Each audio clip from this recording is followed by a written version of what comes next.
Contraparte. Un programa para el análisis, el debate y la reflexión, para que todos seamos parte de la construcción de un nuevo país, con inclusión, justicia social e igualdad de oportunidades.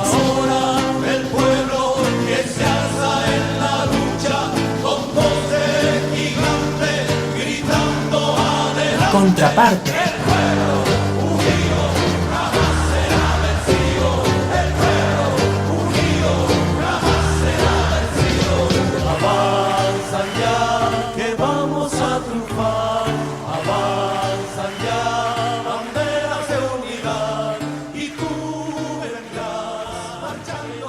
Muy buenos días, estimados oyentes, agradecerles por la apertura que nos brindan en sus hogares, en sus fuentes de trabajo, en los minibuses, en los puestos de venta, en los restaurantes, negocios, etcétera, donde se encuentren ustedes, darles el respectivo abrazo, el respectivo apretón de manos y ante todo también sean bienvenidos. Bueno, y un saludo fraterno a los Yungas, un saludo fraterno a Chacacha, Guarina, a todos esos hermosos pueblos que, bueno, me olvido los nombres de muchos pueblos, pero igual.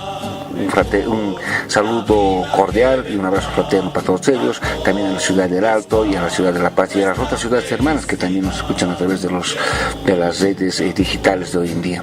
Vamos a dar muy rápidamente la bienvenida a nuestro equipo, como será Flora Condori, la directora de redes sociales, a Jimena Condori, la encargada de producción y postproducción, y a John Quiñones, nuestro colaborador en temas de llegar a tener lo que es las opiniones, ¿no? Nuestros sondeos de opinión, que es muy importante para nosotros. Contraparte. En el centro del conflicto, juntos para la reflexión y las soluciones. Retornamos con el centro del conflicto, el sector de las entrevistas principales. El día de hoy vamos a analizar un tema muy importante y es histórico. El tema que vamos a analizar es justamente la invasión de Normandía, ¿no? Que queda en Francia. Se recuerda justamente ya ese 76 aniversario porque se dio un 6 de junio de 1944. El día D fue la operación anfibia más grande de la historia, más de 160,000 tropas aliadas, cerca de la mitad estadounidenses, invadieron Europa Occidental, abrumando a las fuerzas de Alemania, en una operación que se volvió un punto de giro en la Segunda Guerra Mundial, donde llegó a cambiar lo que es el nuevo orden desde ese entonces. ¿Qué fue el día D? ¿No?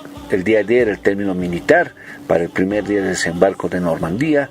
Fue la invasión anfibia más grande jamás emprendida y sentó las bases de la derrota aliada de Alemania en la Segunda Guerra Mundial. La invasión tuvo lugar, como habíamos mencionado, el 6 de junio de 1944 y contó con decenas de miles de soldados de Estados Unidos, Reino Unido, Francia, Canadá y otros países.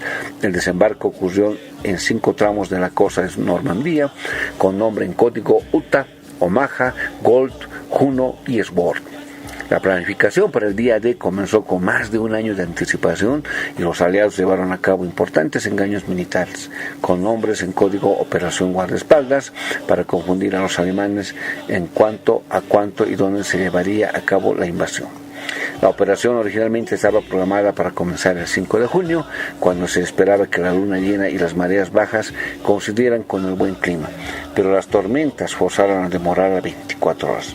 Lo que pasó el día D justamente fue los aterrizajes anfibios llamados Operación Overlord, fueron procedidos por una extensa campaña de bombardeos para dañar la defensa alemana. Las tácticas de engaño empleadas en los meses previos al ataque llevaron a los alemanes a creer que los ataques iniciales eran simplemente una desviación y que la verdadera invasión tendría lugar más lejos o a lo largo de la costa. Las divisiones aliadas comenzaron a desembarcar a las 5 playas a las 6:30 am del 6 de junio de 1944. Vamos a hacer estos análisis con invitados especiales el día de hoy. En primer lugar tendremos al licenciado Pablo Santa Cruz de la Vega. Él es abogado, miembro del movimiento veganista emergente. Posteriormente estará con nosotros el doctor Alex Chamán, PhD, sociólogo, docente universitario de la Universidad Mayor de San Andrés UMSA y la Universidad Pública de Tupea, docente del CEPIES UMSA. Y también estará con nosotros el señor Manuel Morales Álvarez. Él es un conocido investigador y analista social. Con ellos vamos a poder hacer el respectivo análisis, debate y reflexión de este tema histórico. Contraparte. Vamos a dar a conocer a nuestros invitados especiales. En primer lugar está el doctor Alex Chamán, PhD, sociólogo, docente universitario de la Universidad Mayor de San Andrés UMSA y la UPEA, docente de CIPIES UMSA. Bienvenido, Alex, buenas tardes, pero buen día. Muy buen día, estimado Edwin, también a los radioescuchas y por supuesto a los panelistas que nos acompañan. Un agrado estar contigo, con el equipo de producción, más aún cuando se trata de abordar temáticas sumamente importantes como es la que nos está hoy convocando, que tiene que ver mucho con la Segunda Guerra Mundial y el papel prácticamente decisivo que desempeñó pues esta batalla de Normandía, y de eso precisamente vamos a hablar el día de hoy. Gracias, Alex. También está con nosotros el licenciado Pablo Santa Cruz de la Vega. Él es abogado, miembro y líder del movimiento veganista emergente. Buenos días, Pablo. Buen día, Edwin. Un gusto estar aquí con tan ilustres panelistas en tu programa para hablar de este importante tema. Gracias, Pablo.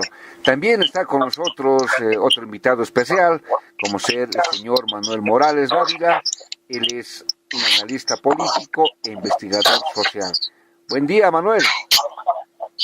Muy buenos días. En realidad mi nombre es Manuel Morales Álvarez. Perdón, pero ya te he ido cambiando de apellido. Mil disculpas. Sí, tengan ustedes muy buenos días.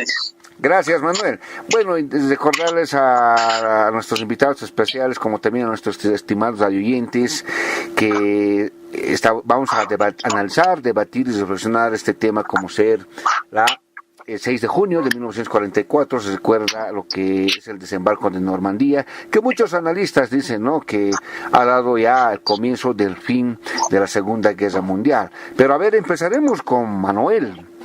Manuel, les rogaría 5 minutos, por favor, para que tengamos una presentación general cada uno y luego ya entramos al espacio del debate. Manuel, ¿cuál es tu criterio con respecto a este día que es histórico? Porque no olvidemos que a través de lo que es esta fecha se va reconfigurando lo que es el nuevo sistema mundial. ¿Cuál es tu criterio general, por favor? Sí, gracias. En realidad, a veces en la historia se pone mucho énfasis en algunos días o en algunos acontecimientos y se pierde de vista el proceso, ¿no?, mismo que se vivió. Claro. Es como ver el árbol y no ver el bosque. Entonces, evidentemente, para algunos puntos de vista historiadores, el desembarco de Normandía se habla de que sería el inicio del fin, ¿no?, de la Segunda Guerra Mundial. Sin embargo, esta situación, que es uno de las muchas batallas, ¿no?, que se dio durante la Segunda Guerra Mundial, no nos debe esconder el contexto global, ¿no?, o el contexto general que estaba sucediendo, porque ya estábamos viviendo prácticamente etapas casi finales, ¿no?, de la Segunda Guerra Mundial, que había generado un poco a la fuerza incluso la conformación de bloques, ¿no? Por un lado estaba este bloque, digamos, de las fuerzas alemanas, ¿no?, nazis, con una serie de aliados, algunos de característica más estable, otros más inestable, ¿no? Pero básicamente era Alemania, Italia de Mussolini, los japoneses por un lado. Por el otro lado estaba el bloque que le llamaban occidental, ¿no?, a la cabeza de Francia, Inglaterra, Estados Unidos, y finalmente también estaba el famoso bloque soviético, que estaba conformado básicamente por la Unión Soviética y una serie de aliados, lo cual le dio una configuración a la Segunda Guerra Mundial como una guerra entre bloques, por eso tuvo una connotación mundial, y Bolivia en ese sentido fue alineado con Estados Unidos, y hay que recordar que Bolivia participó en la Segunda Guerra Mundial. Evidentemente no puso tropas, no puso armamento, pero sí puso un recurso estratégico que era el estaño. Claro. Y el estaño estaba destinado básicamente a contribuir a la producción de armas que hacía Estados Unidos. Entonces Bolivia dio una contribución de manera tal vez no voluntaria a esta guerra, brindando un recurso mineral estratégico y del cual seguramente se evaluará en algún momento, ¿no? Ese fue el aspecto fundamental, y yo quiero destacar que fue el accionar militar de la Unión Soviética, del bloque del Este, o lo que después se fue a denominar el bloque del Este, el elemento sustancial que permitió la derrota del ejército nazi. No ha sido solamente obra de los occidentales, de los norteamericanos, sino básicamente también ha sido el heroísmo, ¿no?, del pueblo soviético en esta guerra, donde dieron miles y millones de muertos, y que fue precisamente en el ámbito ya militar el triunfo también del Ejército Rojo, ¿no?, que vino acompañado después de esta invasión y del descalabro luego del ejército nazi. Eso es lo que podría indicar para empezar este debate. Muchas gracias, Manuel. Gracias. Bueno, pues también la pregunta va para Alex Chamán.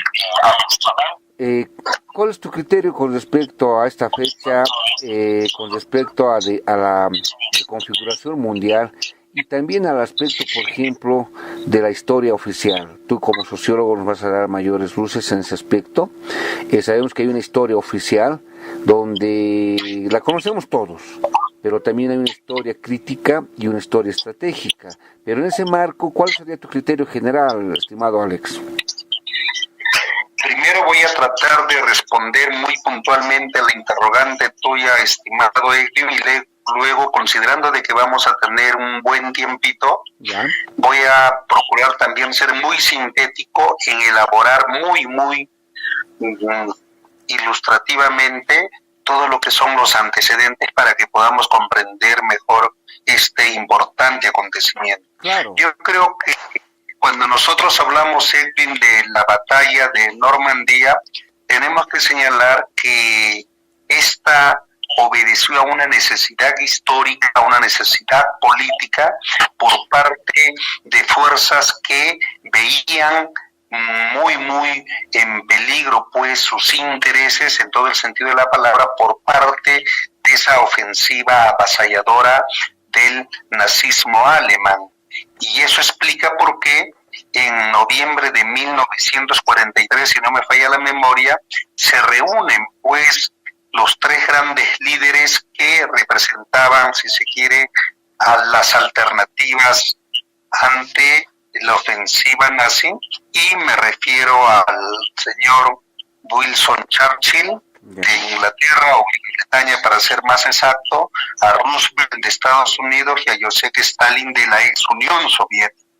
Y esto es importante destacar porque fíjate, ellos se reúnen casi medio año antes en una conferencia muy importante que se denomina la Conferencia de Teherán, y es ahí donde van a trabajar una negociación fundamental que permita planificar una estrategia orientada a desplegar toda una ofensiva política militar y contener a las fuerzas de ocupación nazi, principalmente afincadas en Normandía, Francia y en otros lugares estratégicos de ese país. Entonces ahí vamos viendo puntualmente cómo, si se quiere, pues el bloque capitalista representado por Estados Unidos, Inglaterra y Francia se ven en la necesidad de unirse circunstancialmente con el bloque socialista representado por la ex Unión Soviética, porque ellos entendían que, dada la coyuntura, la unión era lo que podía permitir enfrentar y salir airosos no solamente pues a la ocupación nazi, sino también a las fuerzas de Japón, de Italia. Entonces eso primero lo lanzamos para que veamos cómo a veces hay colusiones políticas, militares, en función de determinados intereses geopolíticos, que en este caso pues representaban a los países que he señalado. Pero muy rápidamente quiero señalar que si nosotros queremos entender la Segunda Guerra Mundial, que se inicia en 1939 y concluye 6 años después, vale decir en 1945, de manera muy puntual hay que señalar el derrotero. ¿Y qué nos dice el derrotero? Que después de la Primera Guerra Mundial, injusta por supuesto, una guerra muy perversa, termina en el 18 y al poco tiempo se viabiliza el Tratado de Versalles. Este Tratado de Versalles golpeó no solamente en términos pues del interés nacional, sino sobre todo la sensibilidad patriótica de los vencidos. Me refiero principalmente a Alemania e Italia. Entonces, esto va a generar que 4 años después, en 1922, irrumpa un personaje fascista como Benito Mussolini, y en el marco de toda esa bronca incontenible del pueblo italiano va a manejar el chauvinismo, el patriotismo, para ir preparándose a lo que vamos a denominar, si no la venganza, el ajuste. 7 años después, en 1929, vamos a ser testigos de una aparatosa crisis económica que no solamente golpea pues a Estados Unidos, sino a todos los países, principalmente de tipo capitalista.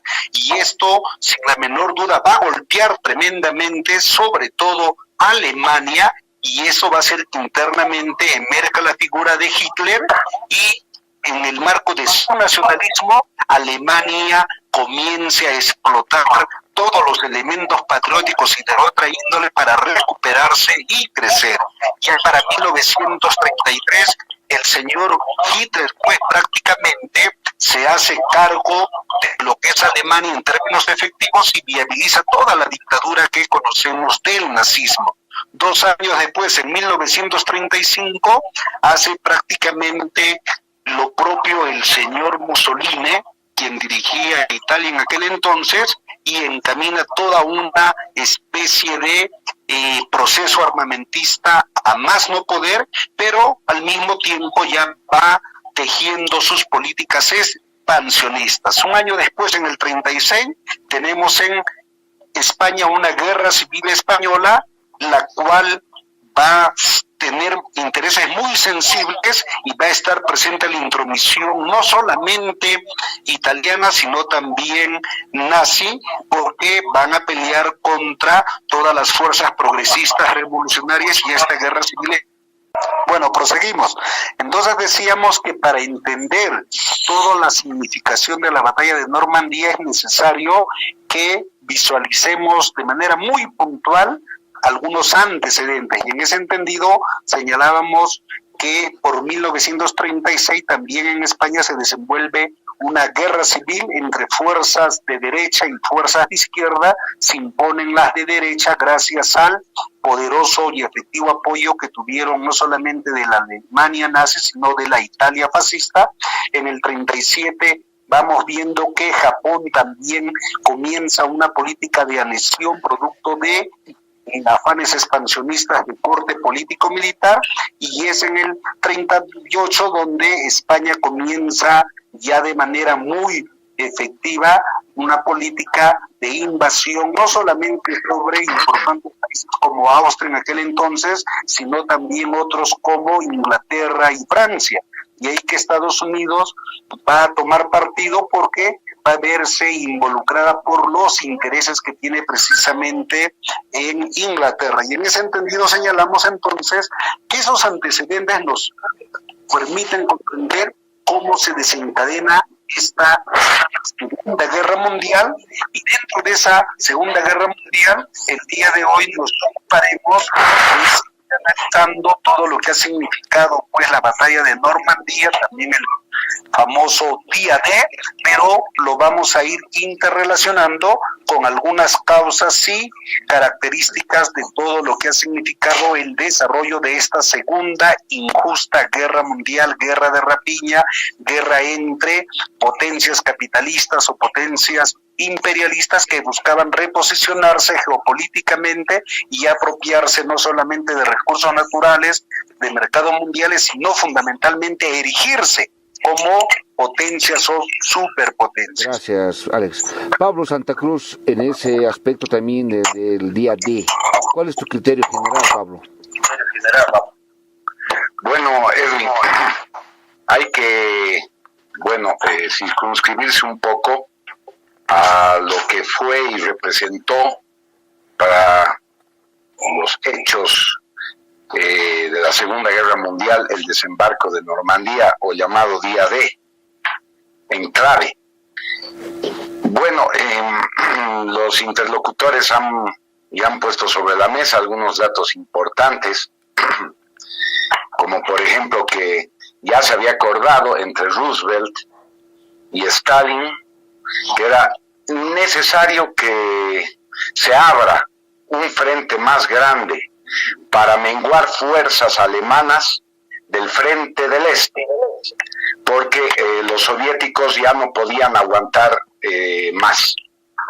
No solamente habían perdido prácticamente decenas de ejércitos muy bien equipados en la campaña contra Alemania, sino que ya no tenían los recursos.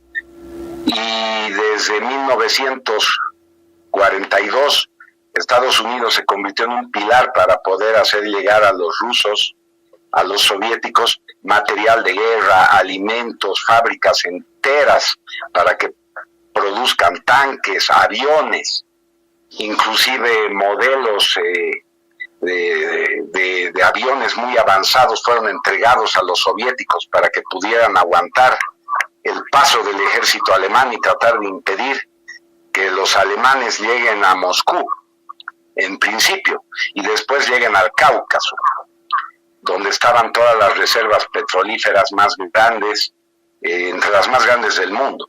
Entonces, Estados Unidos se vio así obligado a movilizar a toda la crema innata de su juventud para armar un ejército, equiparlo y usar de plataforma Inglaterra para abrir un frente más amplio a los alemanes, que ya estaban luchando en muchos frentes.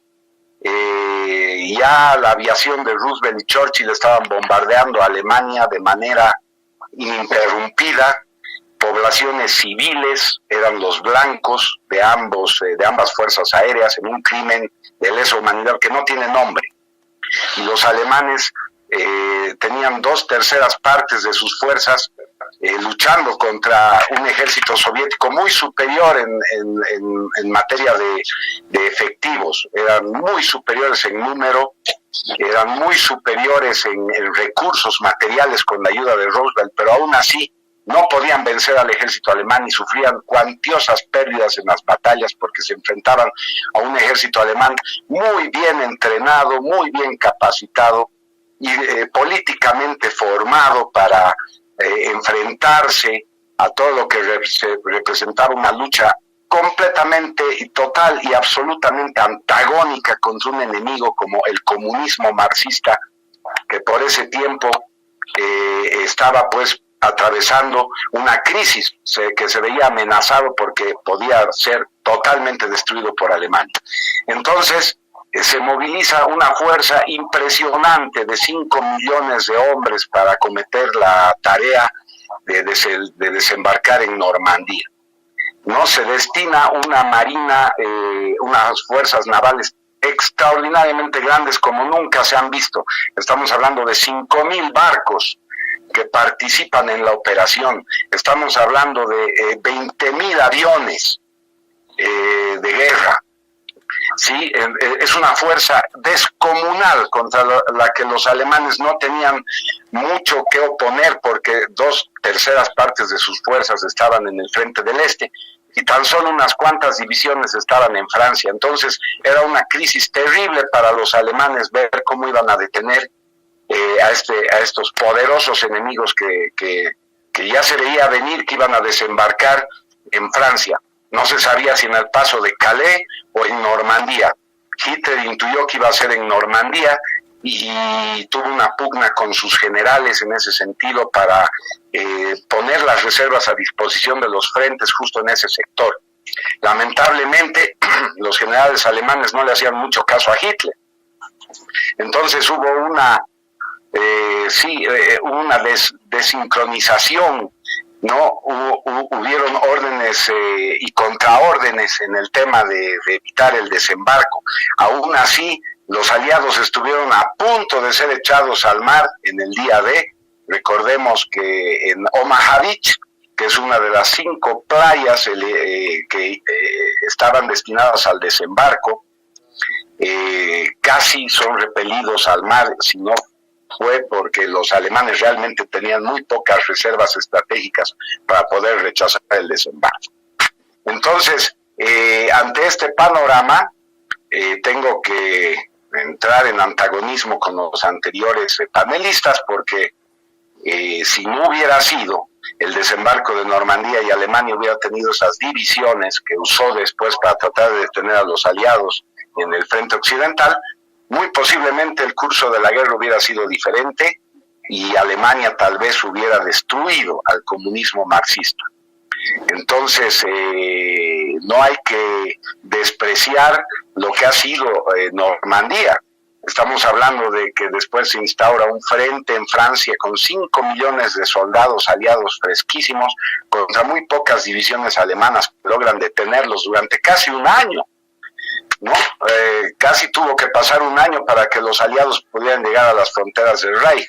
Eso te va a poner alerta, Edwin, en el sentido de que los alemanes peleaban con mucha determinación, eran enemigos realmente temibles para los aliados y resistieron como pudieron, además de que los alemanes empezaron a poner en punto armas súper avanzadísimas que revolucionarían la industria y la tecnología. Las tecnologías que hoy estamos utilizando fueron creación de la Alemania nazi, no de ningún comunismo, ni de ningún régimen comunista ni capitalista.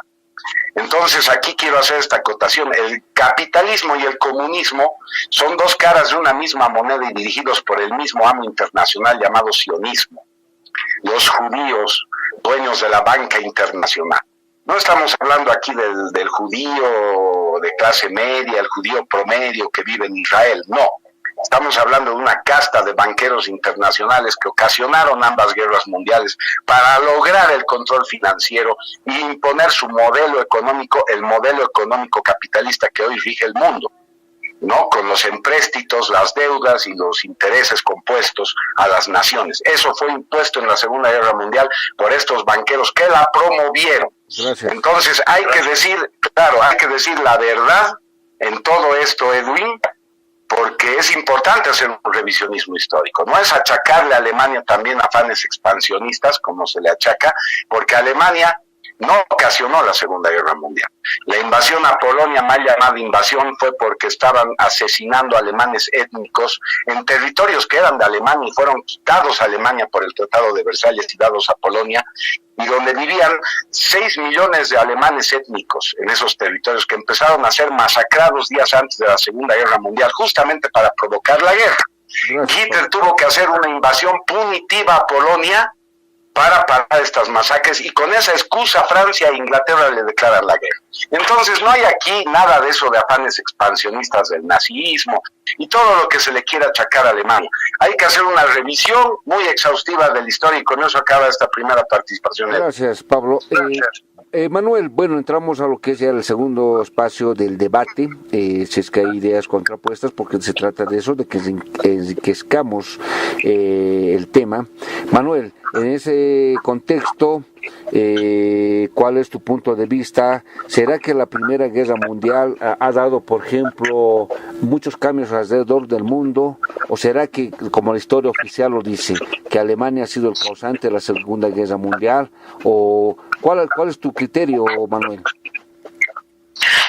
Claro, lo que pasa es que ya la Primera Guerra Mundial va a tener como objetivo reconfigurar las fronteras, ¿no?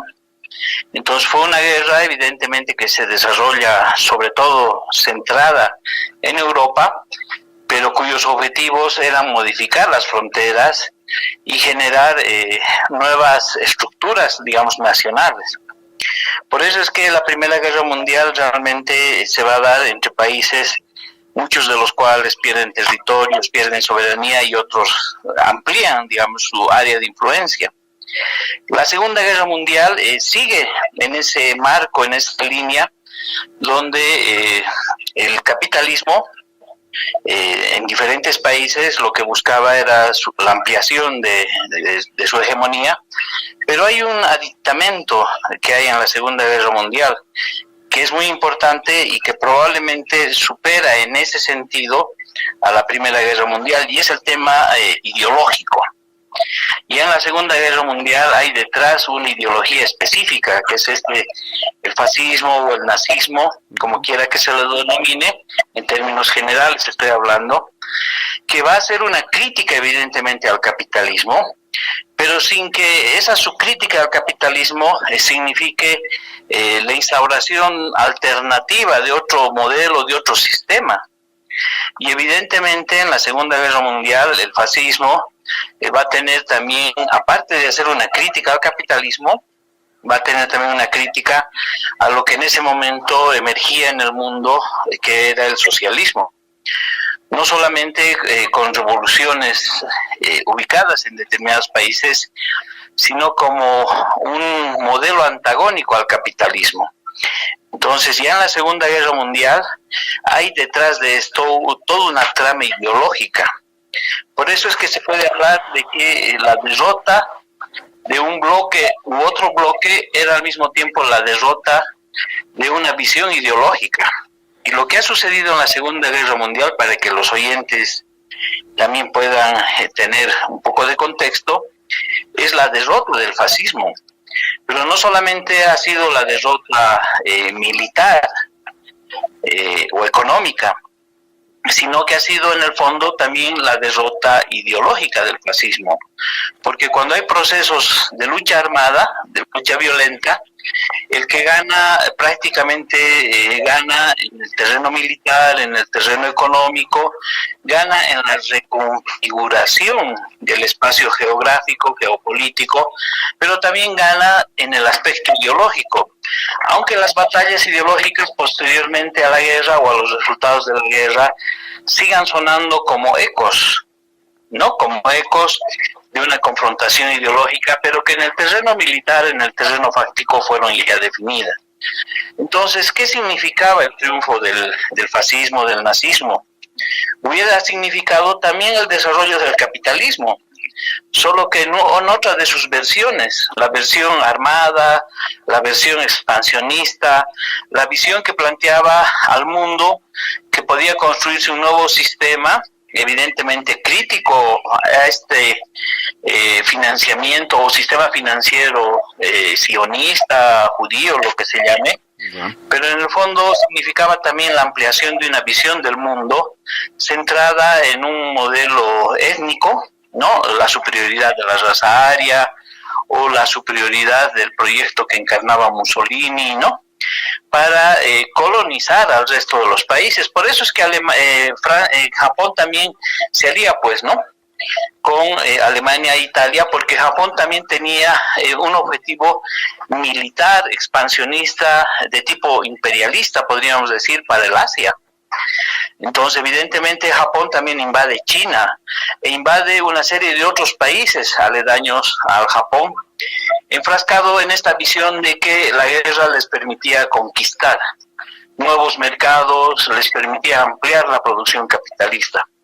Entonces, evidentemente, el fascismo puede tener puntos de vista críticos hacia el capitalismo, pero en el fondo reproducía nomás o respondía a la visión capitalista, porque si bien puede haber una crítica al sistema financiero en manos de los judíos, el fascismo iba a implementar o desarrollaba el capitalismo a nombre de los trabajadores, a nombre del nacionalsocialismo o a nombre de cualquier otro de otra construcción ideológica, teórica que se hubiera hecho, pero en el fondo iba a significar la ampliación del modelo capitalista con las fábricas, con la industria, con todo lo que Alemania estaba desarrollando en ese momento. Entonces se puede decir que la Segunda Guerra Mundial, aparte de esta confrontación entre el mundo capitalista y el socialista, también reflejaba las contradicciones al interior del bloque capitalista. Y el fascismo ha significado una contradicción, una crítica aguda, profunda a las potencias como Inglaterra, como Francia. Estados Unidos todavía no emergía, digamos, como una potencia mundial, más bien fue el aprovechamiento que hizo de la Segunda Guerra Mundial y del triunfo que en ella obtuvo junto a los aliados y junto a su alianza con los soviéticos, donde Estados Unidos ya se consolida y proyecta a nivel internacional. Eso es lo que yo te podría señalar sobre este punto, Edwin. Gracias, Manuel.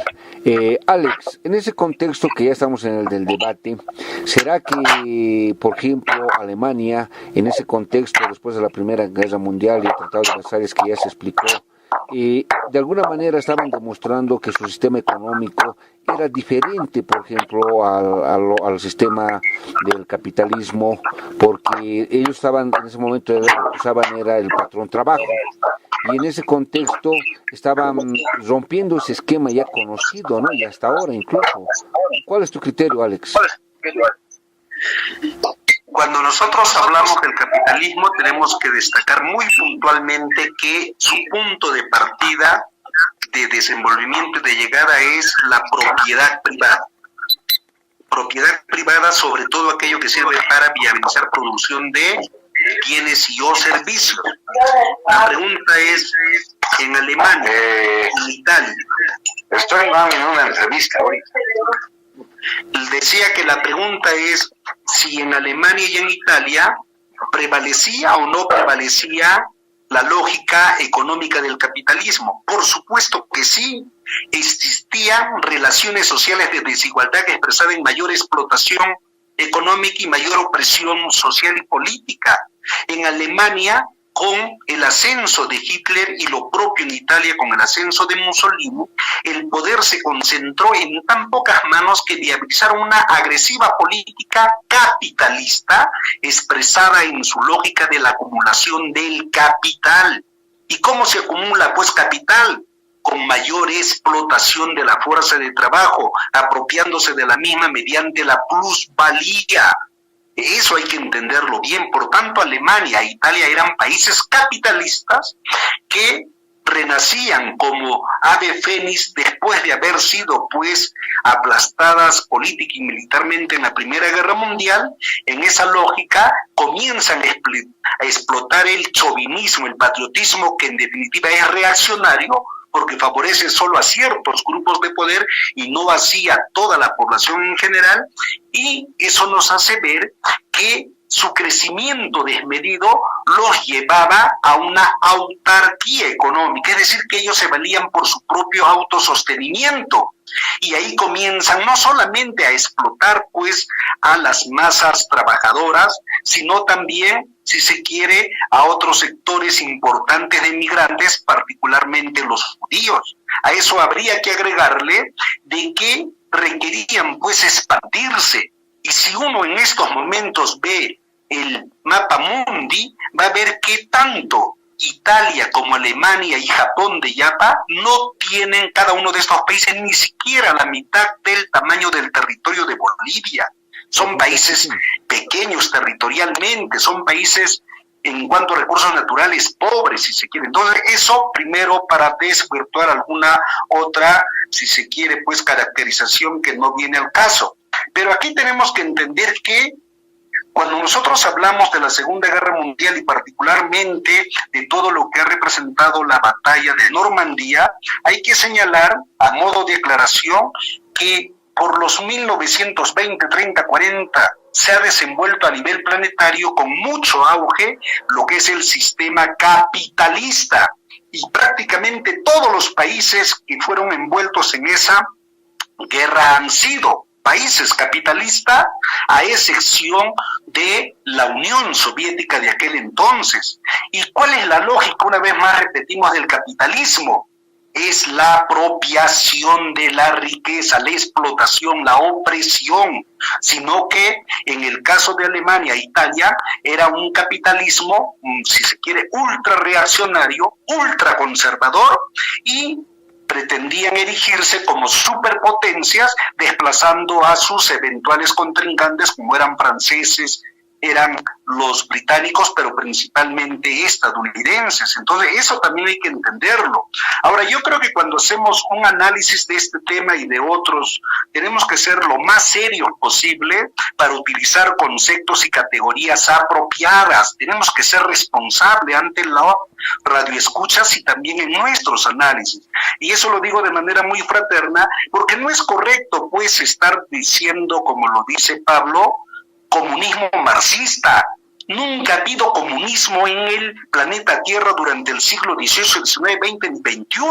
A lo sumo que ha habido es la construcción de la sociedad socialista, que es el caso de la ex Unión Soviética, de la ex China popular, porque la actual es capitalista, y puedo dar muchos ejemplos. Son procesos de construcción socialista que por problemas internos y externos sufrieron fracasos transitorios y hoy son nuevamente países capitalistas. El materialismo histórico como ciencia de la sociedad, porque estudia las leyes más generales de esta, nos dice que para que lleguemos al comunismo tiene que haber un socialismo mundial y tiene que haber todo un proceso para llegar a eso. Por tanto, se desvirtúa aquello de comunismo marxista, por si acaso. Yo no creo, pues, que en ese sentido todos los países, incluyendo Rusia, hayan respondido al interés del sionismo israelí. Para nada. También considero que eso es un craso error de apreciación geopolítica histórica.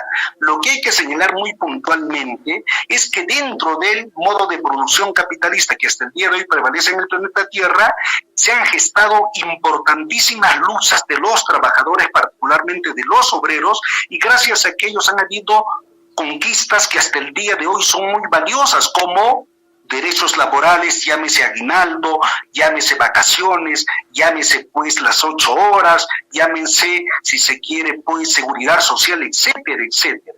Y también algunos beneficios sociales. ¿Por qué digo esto, Edwin? Porque cuando nosotros hablamos del siglo XX tenemos que decir que en honor a la verdad histórica, en 1917 se gestó un movimiento revolucionario anticapitalista, antiimperialista. Y ese movimiento tiene nombre y apellidos, ha sido el movimiento de la Revolución Rusa, dirigida por un partido comunista como fue el partido bolchevique a la cabeza del gran Lenin. Y ellos viabilizaron todo un proyecto histórico completamente diferente a lo que es el capitalismo. Ahí está, solo menciono dos cositas. ¿Qué le anteponen a la propiedad privada? La socialización de los medios de producción. ¿Cuál va a ser el objetivo central?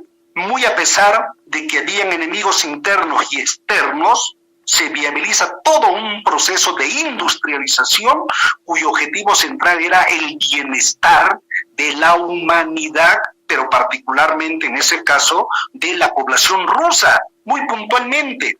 Quienes desarrollaron hasta los 1950 los más grandes avances en materia, pues, por ejemplo, no astronáutica, no fue pues Alemania, no fue, si se quiere, Francia, menos Inglaterra o peor Estados Unidos, fue la Rusia socialista. Y ahí está, por ejemplo, su primera nave al espacio. ¿Cuál fue? El Sputnik, al primer hombre que se mandó al espacio, Yuri Gagarin. No solo eso, hasta mandaron a la primera astronauta y a la primera perra laica. Entonces, eso yo creo que es fundamental. Gracias. Entender por qué tenemos que separar pues la paja del grano. Gracias. Y aquí hay que señalar categóricamente que la Rusia socialista de aquel entonces era necesaria para las fuerzas aliadas y también para Rusia era necesaria las fuerzas aliadas, es decir, había una mutua necesidad para enfrentar a ese monstruo llamado el nazismo, que repito, era archirreaccionario y en aquel entonces enemigo de los pueblos. ¿Quién inició la guerra? ¿Quién la desarrolló? ¿Acaso fueron pues los inocentes nazistas, los inocentes fachos o fascistas? No, fueron marcados intereses de esas potencias que pretendieron destruir la única construcción socialista que había en el planeta y se encontraron de que ahí había un poderoso ejército rojo, ejército revolucionario, que es falso pues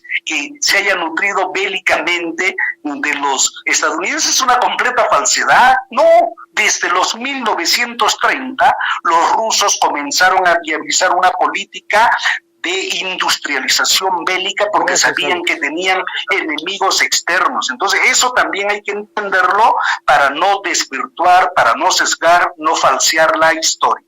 Gracias, Alex. Pablo Santa Cruz, ¿cuál es tu posición con respecto a las dos opiniones vertidas? No quería interrumpir, pero están saliendo muchas cuestionantes. Pero ¿cuál es tu criterio, por favor, Pablo?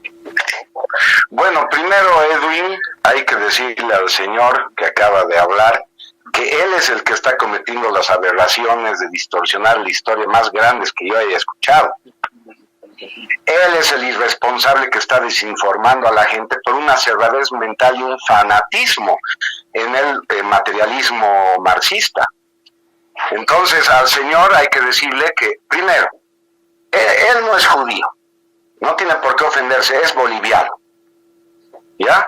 Segundo, ¿no? Y muy importante, no hay necesidad de fanatizarse y defender los intereses espurios de una élite sionista, como era la élite bolchevique. Lenin era judío, Stalin era judío, ¿sí?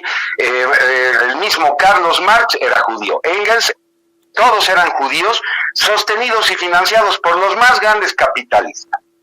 El capitalismo, hay que informarle a este señor, nace con la emisión de la moneda en poder, ya, de un monopolio judío, de los bancos internacionales, incluida la Reserva Federal de los Estados Unidos. Este señor no sabe nada de eso. El capitalismo y los grandes capitalistas son Barbour, Rothschild, Rockefeller, que financiaron la Revolución Rusa. Ese señor no sabe eso. La Revolución Rusa nunca instauró el socialismo, mató de hambre a la Unión Soviética, ¿ya? Fue el sistema con la policía política más cruel de la historia. Han matado 60 millones de rusos en toda la historia de la Unión Soviética. Han muerto 60 millones de rusos en campos de concentración gigantescos que se llamaban gulags.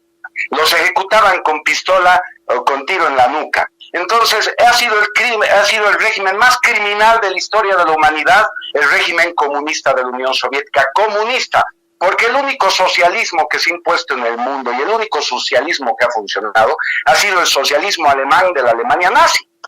Entonces, a ese señor le han lavado el cerebro para que vaya en contra de los únicos defensores del verdadero socialismo, que han sido los alemanes, y Adolfo Hitler y el Partido Nacional Socialista. Entonces, ese señor realmente es el que, con su postura de pseudohistoria fanática, ya está matando la historia de verdad y no tiene oídos ya para escuchar lo que yo le estoy diciendo.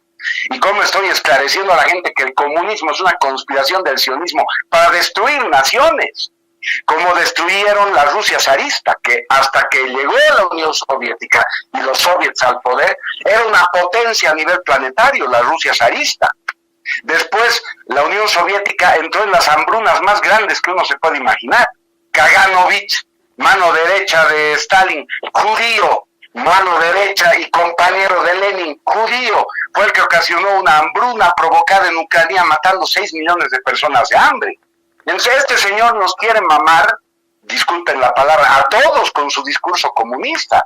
Entonces, a ver, analicemos bien la cosa. ¿Cómo va a decir este señor que Alemania es un peligro? Si Alemania estaba proponiendo que todas las naciones del mundo nos liberemos del yugo del capital judío, de sus dólares, de sus divisas internacionales y de sus fondos monetarios para endeudar a las naciones. Eso era lo que quería hacer Alemania, liberar al mundo de los sionistas.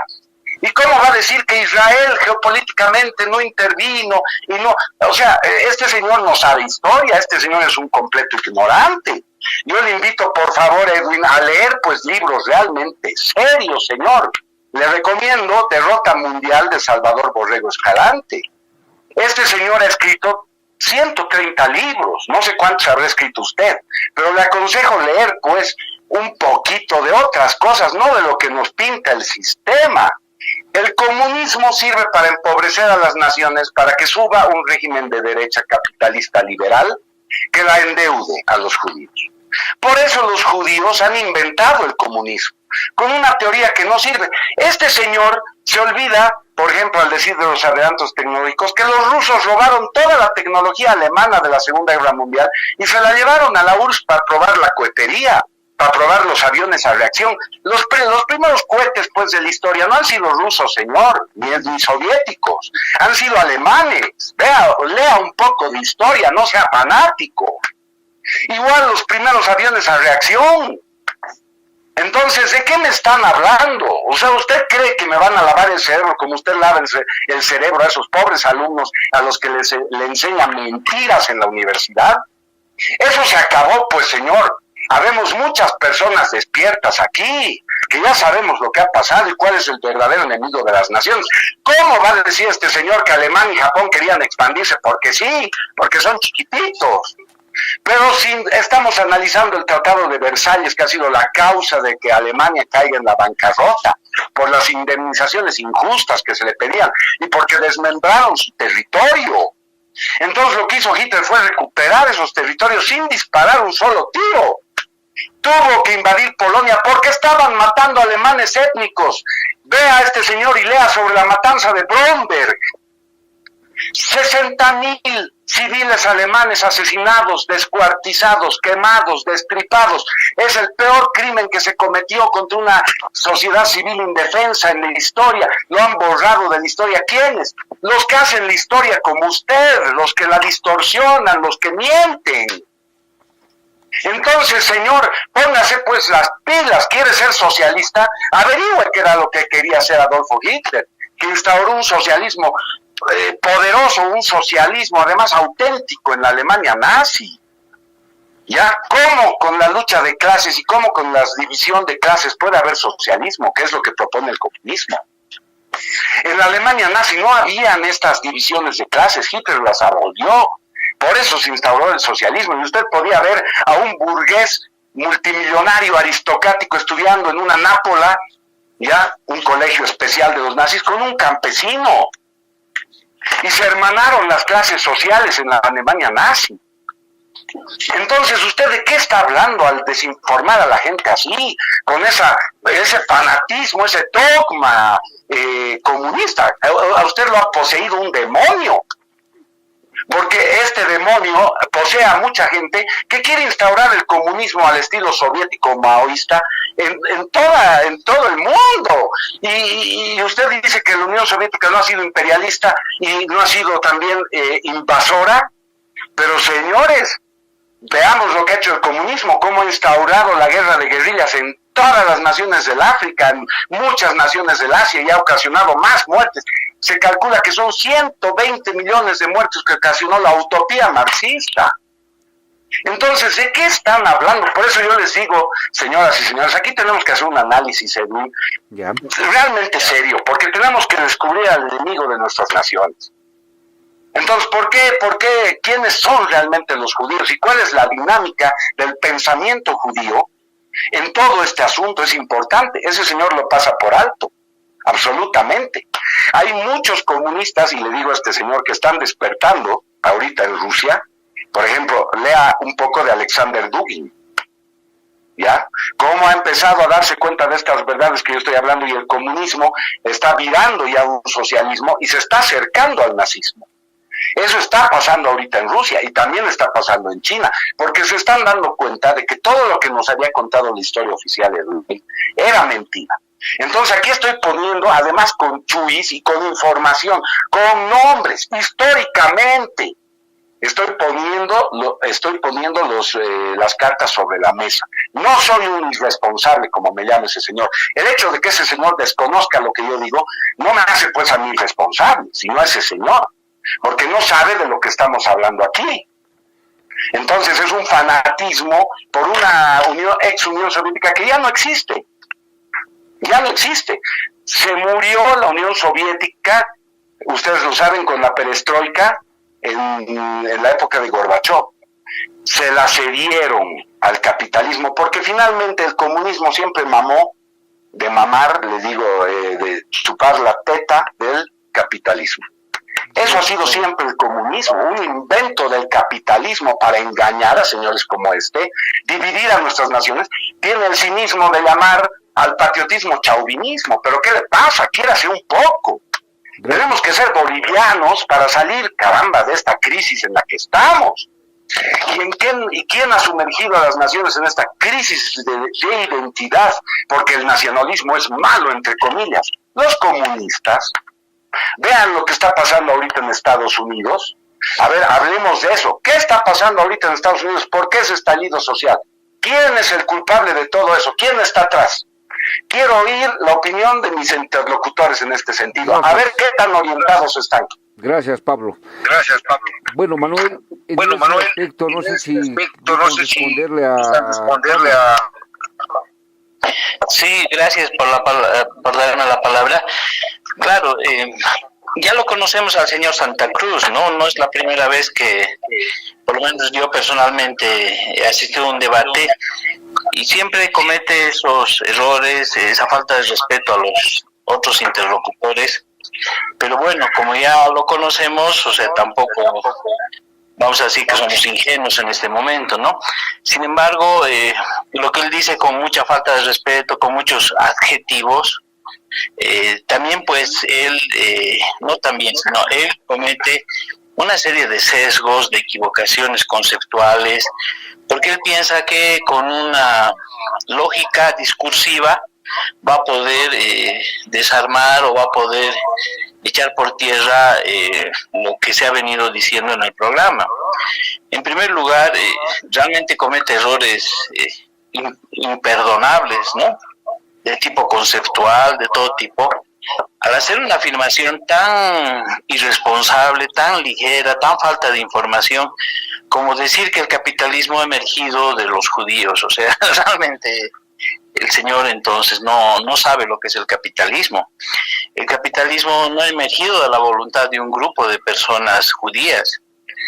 El capitalismo es un proceso histórico, social, económico, ¿no?, que viene desde la etapa previa, el mercantilismo, la etapa industrial, que viene a partir de la transformación de la agricultura en manufactura, que viene evidentemente de la emergencia del sistema financiero, de su crecimiento, pero estamos hablando de un proceso económico, social, que se da en Europa, que luego se da a través de la mundialización, con la acumulación originaria del capital, cómo han fluido las mercancías, el oro, la plata, las especies, no solamente del continente americano, sino de Asia, de África, y todos han contribuido a que en Europa se vaya a concentrar una nueva forma de producción ya moderna, modernizada, y que evidentemente eso progresando.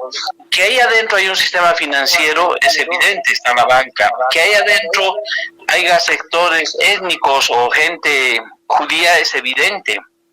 Pero realmente solamente a un niño se le puede ocurrir dar una explicación de que todo este sistema tan complejo, tan grande, planetario, pueda ser obra pues de un grupo de judíos. O sea, realmente eso es infantil. Y aunque mencione un montón de libros, mencione un montón de autores, eso no es una explicación seria de lo que es el capitalismo. Para entender el capitalismo hay que estudiarlo a profundidad. Y si no queremos estudiarlo a profundidad, por lo menos hay que intentar entender cuáles son sus componentes. Y en la actualidad el capitalismo, además de la banca, que es un elemento fundamental y que puede haber determinados banqueros en determinados países y que tienen determinado poder, no solamente se reduce al tema de la banca. también hay que ver el conjunto de otros procesos que tienen que ver con la explotación de la industria, el petróleo, la minería, incluso la agricultura, los commodities, etcétera, etcétera. Entonces, eso es muy importante tomar en cuenta. No se puede hacer afirmaciones tan ligeras y luego saltar también a una discusión ideologizada, adjetivizada, en torno al tema del comunismo, como si fuera algo tan sencillo, tan simple, de hacer ese tipo de generalizaciones, ¿no? Entonces, como decir que, por ejemplo, la revolución bolchevique fue obra de los judíos, ahí se ve pues una mentalidad, yo diría ya distorsionada, enfermiza, de tratar de ver todo a través de la óptica de un solo color del cristal. Y la realidad no es así, la realidad es mucho más compleja. En ese sentido... Perdón, Manuel, una consulta. Adelante. Las revoluciones en el mundo siempre han sido financiadas, ¿no? Ya por intereses de grupo, por intereses sectoriales o grupos de poder. Por ejemplo, la Revolución Francesa, igual, evidentemente podemos ir dando ciertos ejemplos, porque, o tal vez tú conoces que alguna revolución ha sido de alguna manera no financiada, tal vez una cuestionante, Manuel. Sí, es que ahí, no, yo comparto tu inquietud, Edwin. Una cosa es hablar del financiamiento de un proceso de transformación histórica, social, que puede ser o no puede ser. Y otra cosa es hablar de las condiciones económicas que generan una revolución, que son las causas objetivas de una revolución. Si tú quieres poner en una balanza el financiamiento o algún financiamiento, algún flujo de recursos económicos que puedan ir hacia una revolución de características económicas y sociales, y al otro lado de la balanza pones las causas económicas, te vas a dar cuenta que muchas revoluciones pueden incluso hacerse sin financiamiento, o que el financiamiento, ahí podemos discutir, podemos ser más analíticos, más amplios, probablemente el financiamiento pueda determinar algún curso de esa revolución. Hasta incluso podríamos decir que el factor económico puede ser, y la corrupción en torno a ese factor económico, puede ser un elemento fundamental para que una revolución se desvirtúe, como lo hemos visto en el transcurso de la historia. Pero dejar de lado las causas económicas y solamente tomar en cuenta las posibles financiaciones o el financiamiento que circunstancialmente alguien hubiera podido dar plata o alguien pudiera haber influido, es muy arriesgado, Edwin, poner que el financiamiento está por encima de las causas económicas sociales. Claro. Una consultita Entonces, más, Manuel, perdón, una consulta más. Apelando al famoso jurisconsulto de, bueno, no, militar, perdón, estamos hablando de Clausewitz, que él indicaba, ¿no?, que la economía es evidentemente la continuación de la guerra, pero por otro espacio. ¿Qué ocurre, por ejemplo, cuando hay guerras como la guerra de la Triple Alianza, por no abarcar mucho más, luego nos vamos a la Primera Guerra Mundial, que todos han sido netamente económicos, por intereses económicos, ¿sí?, y de expansionismo desde ya, y alguien decía, ¿no?, expansionismo cultural, expansionismo económico, etcétera. Entonces, en ese marco, ¿qué ocurre, por ejemplo, cuando incluso, voy a apelar a John Perkins, uno de los grandes autores sobre lo que es gángster económico, que indica cómo se manipula a los países, cómo se manipula a las grandes, por ejemplo, a los países o líderes que son patriotas, que quieren hacer cambios en el país, en los diferentes países, perdón, y les llegan a manipular. ¿Cómo podemos entonces entender esa situación, Manuel? Claro, eso es evidente, puede darse en algunos casos, ¿no? Pero volviendo al tema, ¿no? O sea, lo que te digo, esas cosas son muy circunstanciales. O sea, para el análisis, y que nosotros intentamos el análisis serio, evidentemente son otras las causas, otras las fuerzas sociales que mueven. Es como si yo te dijera que ahorita lo que está pasando en Estados Unidos se debe a que alguien está financiando esa movilización.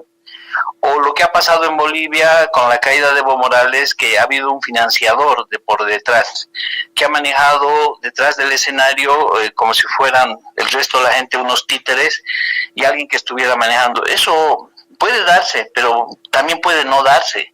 Entonces no podemos construir nuestra interpretación de la realidad a partir de ese criterio, de que hay un financiador y de que hay una manipulación sionista detrás de todo lo que pasa en el mundo y tratar de forzar la realidad a ese enfoque. Eso es lo que yo podría complementar, y sería bueno que también hable el otro interlocutor, ¿no? Para que también pueda expresar sus puntos de vista. Gracias, Manuel.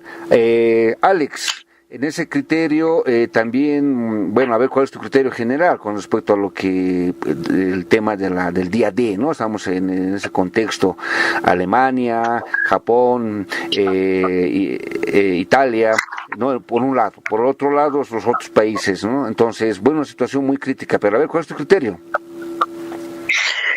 Sí, efectivamente, Edwin, y al público que merece todo nuestro respeto, nuestra consideración, nos lleva a plantear que cuando nosotros nos referimos a la batalla de Normandía, es destacar principalmente que fue una operación política y militar por parte de los aliados en torno a Estados Unidos, Francia, Inglaterra y sus socios menores como, qué sé yo, pues Irlanda. Por ahí me pongo a pensar en Escocia, pero principalmente también Canadá. Entonces estamos hablando que los aliados se prepararon muy bien, lo habíamos dicho, 6 meses antes, a través de los 3 grandes líderes de aquel entonces, por este lado, que estaban Stalin, Churchill y Roosevelt, y ellos pues viabilizan que esta operación militar tenía que ser decisiva para aplastar a esas fuerzas expansionistas, fuerzas guerreristas, fuerzas que estaban diezmando no solamente pues a Europa, sino que iban más allá, fuerzas que estaban pues practicando un perverso genocidio contra los judíos, que hoy, fíjate, en pleno siglo XXI la historia se voltea porque los judíos en estos momentos están asesinando a diestra y siniestra a los palestinos allá, sobre todo en Gaza. Claro. Pero bueno, entonces se gesta esta operación militar entre los aliados y la planifican a tal nivel que comienza a haber toda una secuencia de actividades conducentes, no solamente pues a la fabricación de armas, si se quiere, en enormes cantidades, sino muy sofisticadas para que éstas aterricen el día D, que precisamente fue un 6 de junio del 44, y cuando ya hacen el famoso desembarco de Normandía, de ahí que también se la conoce no solamente como batalla de Normandía, sino como el desembarco de Normandía. Fíjate, Edwin, viabilizan pues una operación que le van a poner el nombre de Operación Overlord, que significa jefe supremo y representaba el día decisivo, el día determinante.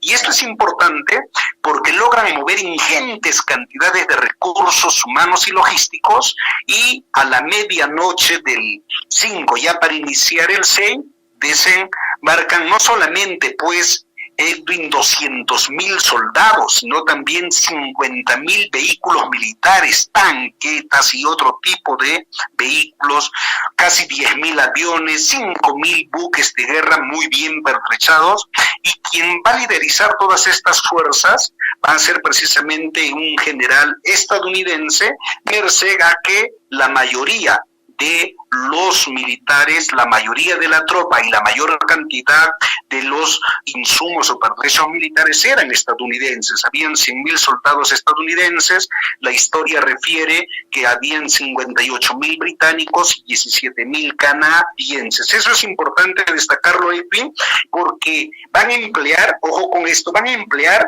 no solamente una fastuosa, qué sé yo, o recursos armamentistas, sino también van a apelar a engañar al enemigo nazista, al enemigo que estaba, como se dice popularmente, muy atento a lo que se estaba haciendo en materia de esta ofensiva. De ahí que van a haber simulacros, van a poner pues tanques que no eran de verdad, sino eran caricaturas de tanques.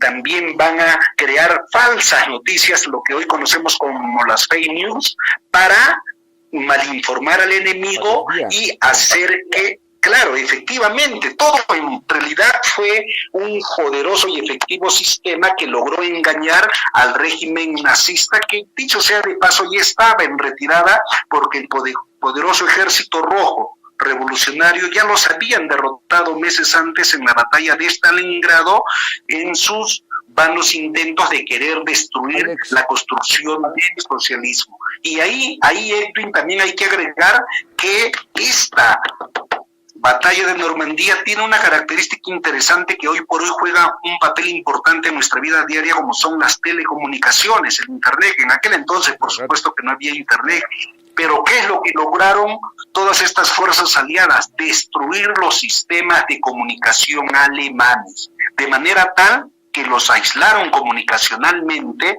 y no solo eso, hicieron que su capacidad de respuesta se reduzca a la mínima expresión, y tú sabes que en una guerra el factor sorpresa en general es decisivo, y esto va a permitir que el régimen fascista no tenga capacidad de respuesta inmediata. El mismo señor Hitler estaba durmiendo, sus generales ni siquiera se animaban a despertarlo por temor a alguna represalia, perdieron horas valiosas que a la postre significó un triunfo muy contundente de las fuerzas aliadas, que dicho sea de paso, también perdieron importantes hombres, importante logística, porque hubieron guerras en que, o más que guerras, batallas para ser exacto, en que importantes tropas estadounidenses y canadienses fueron prácticamente embestidas, fueron derrotadas, pero en general lograron su cometido. Por eso que es importante destacar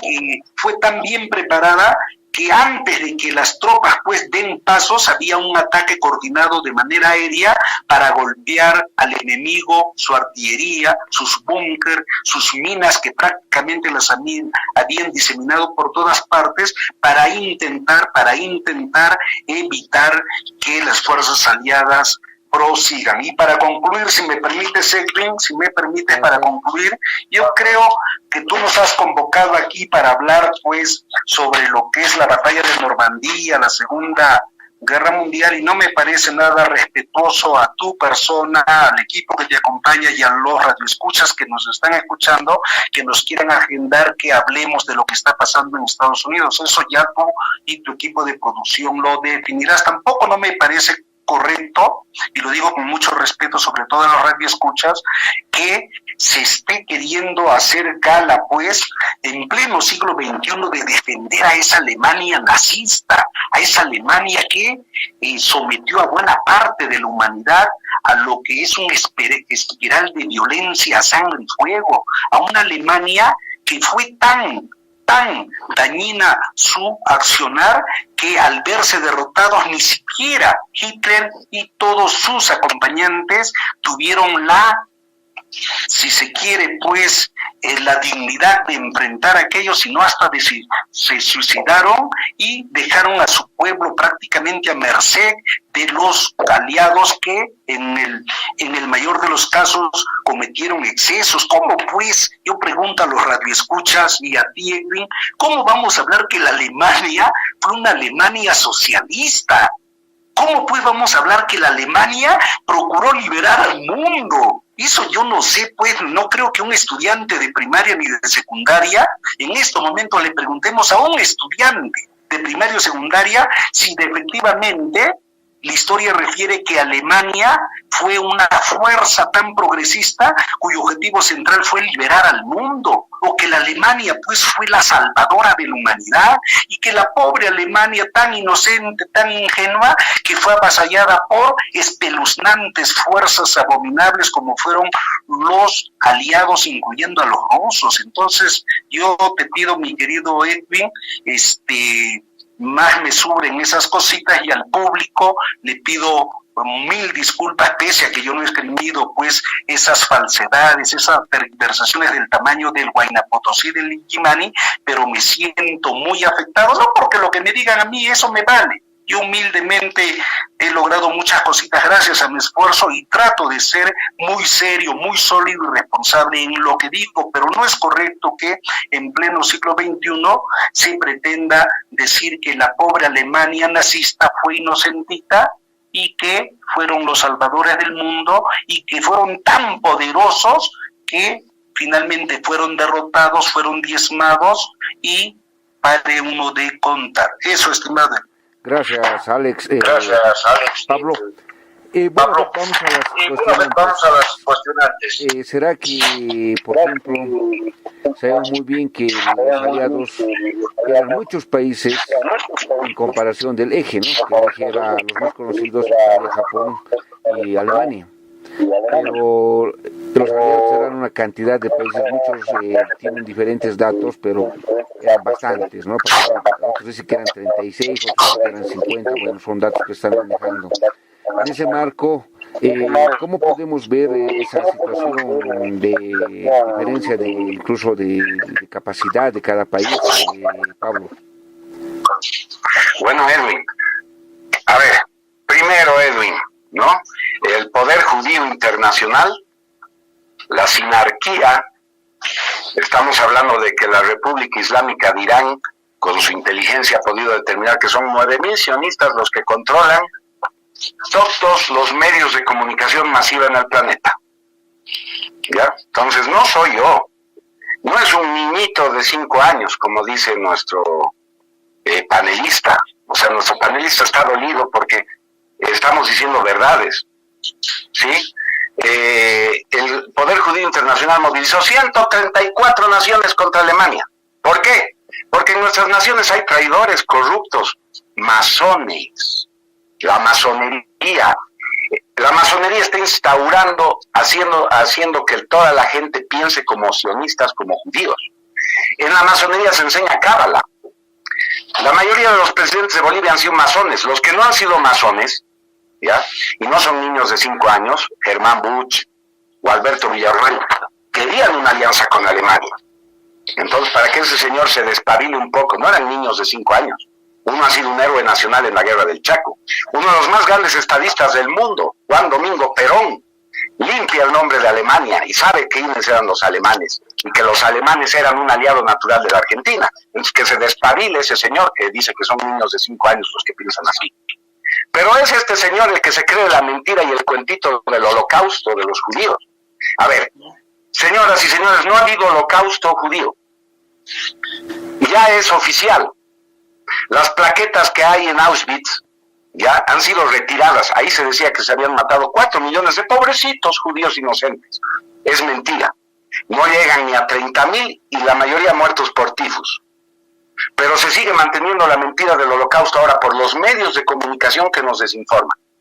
Y el Estado de Israel que insiste, por gente crédula e irresponsable como este señor, que es mi interlocutor, ya, aquí en este panel, en seguir afirmando que los nazis han hecho un holocausto judío. Los únicos 2 informes periciales, ya son 3 porque un grupo de australianos ya ha hecho otro informe pericial en Birkenau. Usted sabe que Auschwitz tenía un campo secundario que se llamaba Birkenau. Entonces, hasta ahora los holocaustistas mentirosos decían que en Birkenau se habían gaseado y asesinado 1 millón de personas. Australianos han ido ya a destapar la mentira, han buscado con tecnología satelital, infrarroja y otras formas de buscar restos humanos debajo de grandes cantidades de tierra, han logrado establecer que no se ha matado y no ha habido ningún genocidio y no hay pruebas de nada en Birkenau. Ya son 3. El primero es el informe Luchter y también los polacos han sacado otro informe pericial que desmiente totalmente el falaz y mentiroso holocausto de los judíos. Entonces, ese señor que cree en el holocausto realmente es como un niño de 5 años al que le han lavado el cerebro y cree en el holocausto. Él había sido el niño, no yo. En primer lugar, Edwin. Entonces ya estamos viendo que el poder judío internacional está en todos los países. Vaya este señor a la calle Bueno, suba hasta la calle antes de llegar a la Ingavi y va a ver ahí una logia masónica enorme, donde se instaura el pensamiento masónico, que es el liberalismo, comunismo, ¿ya? Y la identidad, ahora la agenda de género. Entonces supongo que los nuevos comunistas que están instaurando la agenda de género en nuestras naciones para homosexualizarlas, que están destruyendo el sentido de nacionalismo, porque estos nos hacen creer que es un chauvinismo ser patriota y querer a tu patria, que es eso sí es aberrante. Entonces, dense cuenta que el poder sionista está ahí, el otro se ríe de que hay un poder sionista, no puede creer que los judíos estén detrás de todo. Pero si la misma Biblia nos han impuesto universalmente el Dios de Israel como único Dios, han desterrado a todos nuestros dioses ancestrales, la Pachamama, Viracocha, no van más, aquí todo el mundo adora a Jehová, y Jehová es un demonio, es Satanás. Y por eso los judíos tienen su favor, y los judíos ahora están a punto de dominar el mundo, esos pobrecitos judíos, ¿no? Entonces, Edwin, realmente estos interlocutores ya se topan con una persona que tiene otro rango de información como yo. Yo no estoy especulando. Cito libros, los otros no tienen con qué defenderse todo lo que les he dicho porque no saben nada. Y no tienen la culpa de no saber si están perdiendo su tiempo con el Capital de Marx, que realmente solo serviría para papel higiénico en un baño. Entonces, Edwin, evidentemente, ya, aquí, para redondear, no quiero que los interlocutores agarren y digan, no, los quiero obligar a que toquen el tema de lo que está pasando en Estados Unidos, pero esa conspiración que ahorita está en curso para derribar a Donald Trump, ¿está siendo financiada? Se han descubierto a los financistas, aquí como se ha descubierto a los financistas de los masistas. ¿De dónde han sacado los masistas tanta plata para hacer las movilizaciones? Lo mismo están haciendo en Estados Unidos con estos grupos comunistoides, porque son grupos comunistoides, anarquistas que están recibiendo dinero para ocasionar los desórdenes y llevar a la violencia. Lo mismo vamos a ver en la Segunda Guerra Mundial. Se han movido, lo mismo vamos a ver en la Revolución Rusa y en la Revolución Francesa, como tú has dicho. ¿Quiénes han financiado la Revolución Francesa? Los masones, los jesuitas, han financiado, han sido los ideólogos. ¿Y quiénes han estado detrás de la Revolución Rusa financiando? Estos señores creen todavía, y seguramente deben creer a pie juntillas, que ha surgido la revolución del pueblo y después se ha instaurado la dictadura del proletariado y todos han vivido felices en un socialismo en Rusia. Señores, han tenido que matar en una guerra civil, casi 8 millones de rusos han muerto durante una guerra civil que duró 5 años. No se ha instaurado en una revolución así en una noche en Leningrado o en San Petersburgo, o en Moscú, el comunismo. Han tenido que correr mucha sangre y mucha plata. Entonces, ¿quiénes son los que piensan como niños, pues? ¿Quiénes son los que piensan como niños?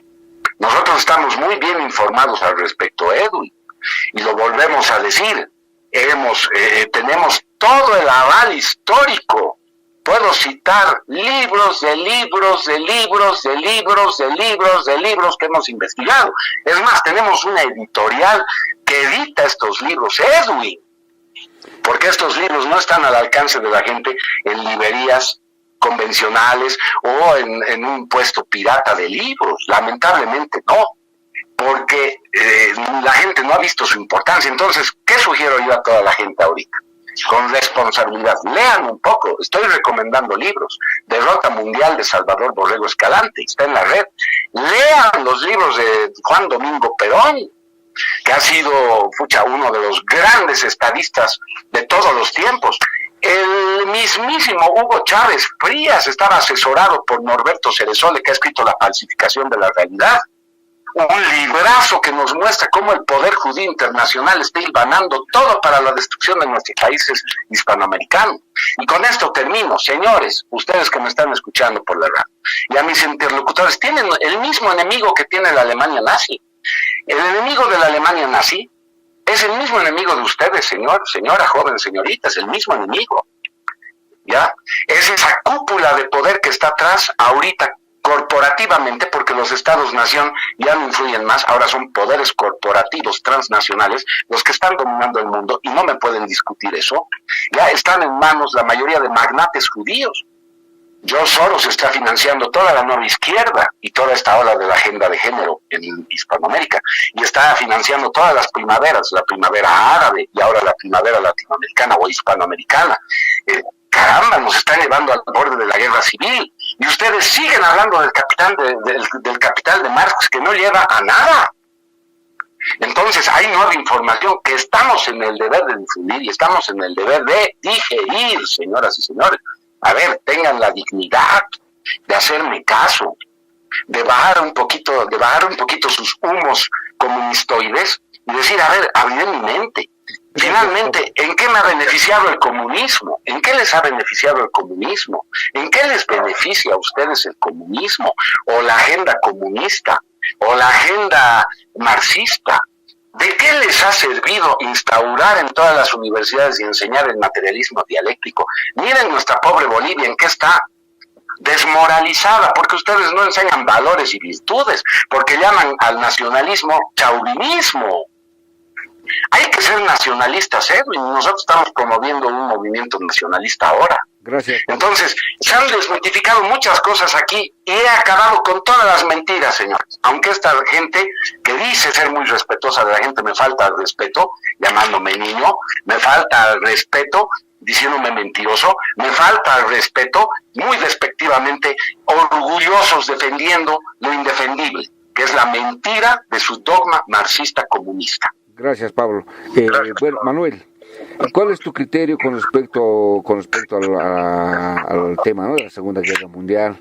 ¿Será que podemos dar fe de lo que es una historia oficial, una historia crítica? ¿Cuál sería la que deberíamos manejar? ¿O ambas historias, Manuel?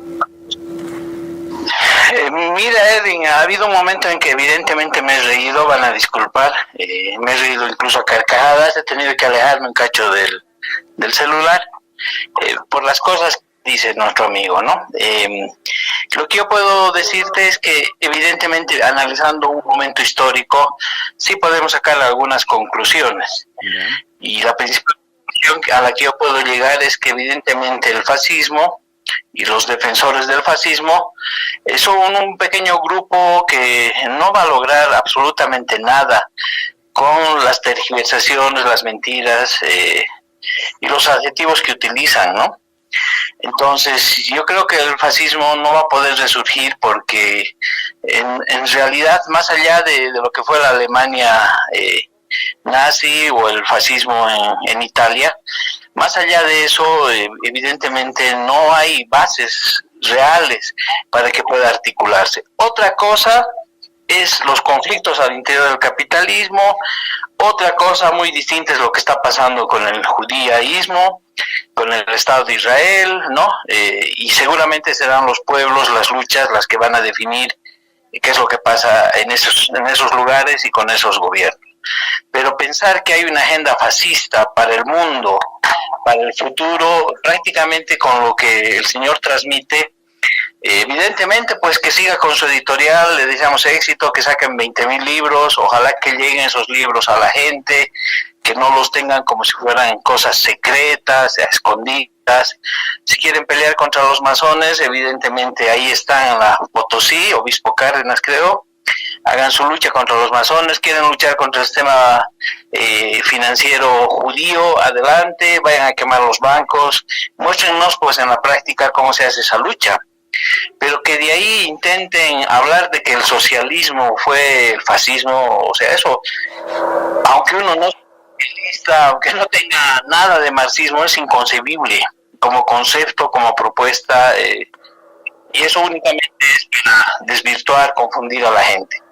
En ese sentido, esas serían más o menos mis conclusiones y yo les cedo el resto de mi espacio para que los otros panelistas también puedan intervenir, ¿no? En una justa utilización del tiempo. Muchas gracias, Edwin. Manuel, pero tenemos todavía unos 20 minutos más, aprovecharemos al máximo.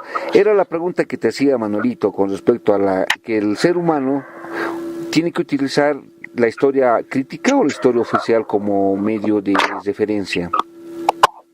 No, por supuesto, pues la historia oficial la escriben los vencedores, ¿no? Eso lo sé. Pero la historia crítica, y a ver, ahí vamos, ¿no? No es esa historia que el señor Santa Cruz nos quiere mostrar, una historia escondida, una historia que hay que leer libros, hay que escarbar, ¿no? No, la historia crítica es aquella historia que precisamente desmenuza los acontecimientos y te da las explicaciones de las causas, de los efectos. Esa es la historia crítica. No es la historia crítica del capitalismo, de la historia universal de las guerras, la versión fascista de la misma. O sea, él confunde eso. La historia crítica se va construyendo a partir de la interpretación de la realidad, y a partir de identificar dentro de la realidad los elementos que son más contradictorios, los elementos antagónicos, pero además lo que es la esencia, separando la esencia de lo que no es la esencia. En ese sentido, absolutamente no podemos mirar la vida, la realidad, a partir de un color de cristal tan sesgado, ¿no?, como la que representa el señor Santa Cruz. Pero lo bueno de todo esto es que su visión de mundo y su práctica política evidentemente responde a un pequeño grupo, a un pequeño clan, a una pequeña secta, a una pequeña tribu, que no logra enraizarse políticamente en la realidad del país, y que no logra generar tampoco corriente y movimiento político.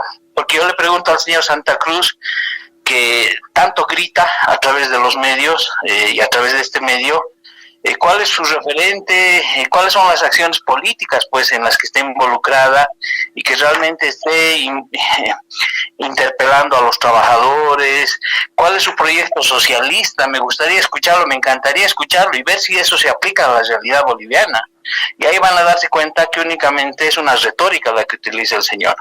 Eso ya para terminar en este espacio, Edwin. No, llámale, gracias. Alex, en ese contexto también, haciendo un pequeño ejercicio, ¿no?, con respecto a sabemos muy bien que la Segunda Guerra ha reconfigurado el mundo, ha terminado con la derrota de Alemania y la victoria de los aliados, pero en ese contexto sabemos muy bien que muchos apelamos a lo que es el revisionismo histórico, ¿no?, como fuentes que se están dando para dar a conocer ciertos aspectos no conocidos hasta el momento.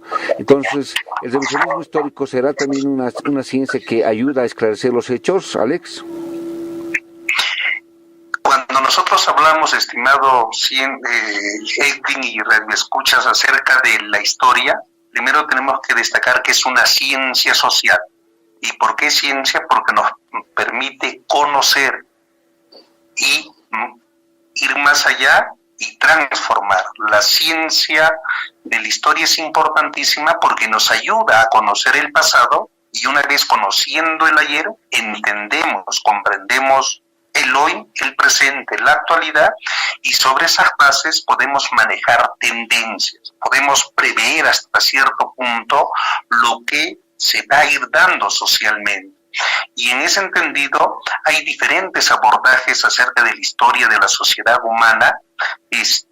Uno de los elementos metodológicos que tú refieres es el revisionismo en términos de someter a prueba, de mayor escudriñamiento, de mayor revisión, de mayor auscultamiento, lo que sí ha escrito y confrontarlo con la realidad de aquel entonces a partir de cruces de información. Sí. Y en ese sentido yo creo que sí, eso es válido, Edwin, pero a condición de que nosotros lleguemos a conclusiones lógicas. No te olvides que la lógica es una rama de la filosofía que estudia cómo el ser humano va viabilizando procesos mentales de manera congruente, de manera coherente, de manera, si tú quieres, pues irrefutable. Entonces yo creo que esto, lo que tú estás haciendo, Edwin, es importante, porque ya lo decía Manuel, y tú también, hoy por hoy lo que prevalece a nivel mundial, a nivel regional, a nivel nacional, es que la historia la cuentan en general los vencedores, y la cuentan según sus intereses, la cuentan según como ellos quieren. Por ejemplo, en todo lo que significa pues Hollywood, la empresa cinematográfica estadounidense, ¿qué nos cuentan? Que ellos han sido los salvadores de tantas guerras, que ellos han invadido países porque han querido llevar la democracia, han querido salvar a pueblos enteros de agresiones, pues de monstruos, si se quiere, y para eso incluso han, si se quiere, diseñado a sus héroes, Superman, a su Batman, a su Robin, a sus Rambos y todo lo demás. Y hoy que estamos hablando sobre este importante tema, ya casi son 10 días en que Estados Unidos está enfrentando una rebelión popular y un desborde de la protesta popular que lo han llevado a que su propio presidente el señor Trump tenga que esconderse en un búnker y que todo lo que significa pues Hollywood haya sido tomado por asalto por el pueblo estadounidense, por negros, por latinos, etcétera, etcétera. Eso hay que entenderlo muy bien, sobre todo en base a lo que tú señalas. Y fíjate, ya que hemos tocado este último puntito, cuando nosotros hablamos, por ejemplo, de la Alemania nazista, de la Italia fascista, estamos hablando de que en aquel momento histórico se desbordó tanto, pues, el trabajo político de la extrema derecha, de los ultraconservadores, que apelando a un chauvinismo desmedido, irracional, incontrolable, lograron hasta cierto punto engatusar a sus pueblos, y a sus pueblos prácticamente les chuparon toda la sangre para hacerse de países poderosos en corto tiempo y luego viabilizar políticas expansionistas contra otros pueblos. Y en ese entendido, la historia refiere de que fue tan injusta su lucha, fue tan injusta su accionar económico-político, que terminaron derrotados. Fíjate, ¿en qué terminó Mussolini ahorcado? ¿En qué terminó el señor Hitler y sus secuaces? También terminaron prácticamente en el suicidio, o si no, escapándose, como lo hizo o lo hicieron varios personajes siniestros de aquellas épocas. Incluso llegaron a América. Fíjate, tan cobardes fueron que se mandaron a mudar y dejaron a su pueblo como, si se quiere, pues rehenes de los que tomaron por asalto, no solamente Berlín, sino todo ese país. Es decir, ni siquiera tuvieron la calidad humana de asumir sus consecuencias, ni siquiera tuvieron la valentía, la honradez moral de quedar ahí, dar el pecho y asumir las consecuencias, sino que, como se dice popularmente, cuando se hunde el barco, las ratas saltan. Y eso es lo que pasó con los regímenes nazistas, fascistas, que en pleno siglo XXI pues se ha defendido, y en países como los nuestros debe de llamarnos poderosamente la atención, porque si en estos momentos en Estados Unidos hay una eclosión social, se debe, entre otras cosas, a esa mentalidad conservadora, archirreaccionaria de los supremacistas. Y eso es darwinismo social. Es decir, en pleno siglo XXI, los defensores del nazismo, del fascismo, del supremacismo, en otras palabras, ¿qué nos están diciendo? Que hay seres superiores y seres inferiores, seres que nacieron para vivir bien, para mandar, para gobernar, y las masas de nuestro pueblo, indígenas, campesinos, obreros, como nacieron en condiciones precarias, y tenemos marcadas diferencias biológicas de la ELI, entonces estamos condenados a estar aplastados en pleno siglo XXI, que se piense así. Yo no sé qué denominativo llamarle, si es una barbaridad o es hablar de una deshonestidad con la historia y todo lo demás. Pero para terminar, cuando nosotros hablamos de lo que significó pues esta batalla de Normandía, estamos hablando entonces de un encuentro político-militar decisivo que los aliados supieron organizar, supieron preparar para derrotar a su enemigo, que al año siguiente prácticamente va a concluir la Segunda Guerra Mundial con consecuencias muy fuertes que hasta el día de hoy de una u otra manera están presentes. Primera consecuencia, se habla de que hubo más de 50 millones de muertos. Y ojo con el dato, Edwin y estimados oyentes, la gran mayoría de esos muertos corresponden a la ex Unión de Repúblicas Socialistas Soviéticas, es decir, casi entre 15 a 20 millones de soviéticos, ciudadanos soviéticos asesinados por las hordas nazistas que fueron a querer también colonizar a ese inmenso país. Otro elemento, Edwin, que a partir de ahí, como consecuencia, terminan dos bandos muy bien enfrentados. El campo capitalista, la cabeza de Estados Unidos y sus socios como Gran Bretaña y Francia, y por el otro lado tenemos pues a la ex Unión Soviética con su aliado emergente después de 3 años, China, me pongo a pensar en Vietnam, en Corea muchos años después, etcétera, etcétera. Entonces ahí vamos viendo que después de los 1950, 4 años después de la Segunda Guerra Mundial, tenemos la famosa Guerra Fría, que va a ser una guerra entre el campo socialista versus el campo capitalista, y eso sin la menor duda merece otro abordaje. Y para concluir, también habría que señalar que va a haber un declive, no solamente de la economía europea, sino también un declive de la fuerza política y militar muy propia de Europa, porque el escenario de esta Segunda Guerra Mundial fue Europa. Europa prácticamente terminó derruida en todo el sentido de la palabra, y lógicamente que los que cobraron las consecuencias más severas no fueron los grupos de poder económico europeos, no fueron los capitalistas europeos, sino el pueblo, como de costumbre. Las guerras son diseñadas por los grandes grupos de poder, pero ellos ponen a los pueblos como carne de cañón. Gracias, Alex. Bueno, estamos en la... Pablo, ya para aprovechar, estamos en los últimos minutos, vamos a hacer una ronda de despedida más y conclusiones, pero bueno, brevemente, Pablo, ¿cuáles serían tus criterios con respecto también a lo que se ha comentado hasta ahora? Bueno, pues es que este señor se contradice, el que me acaba de Alex, ¿no? El que me acaba de preceder. Sí. Porque dice que la historia la escriben los vencedores y se cree la historia de los vencedores. Entonces, pucha, me hace reír, ¿no? A ver, pondremos sobre la mesa algunas cosas, ¿ya? Primero, el holocausto verdadero ha sido alemán.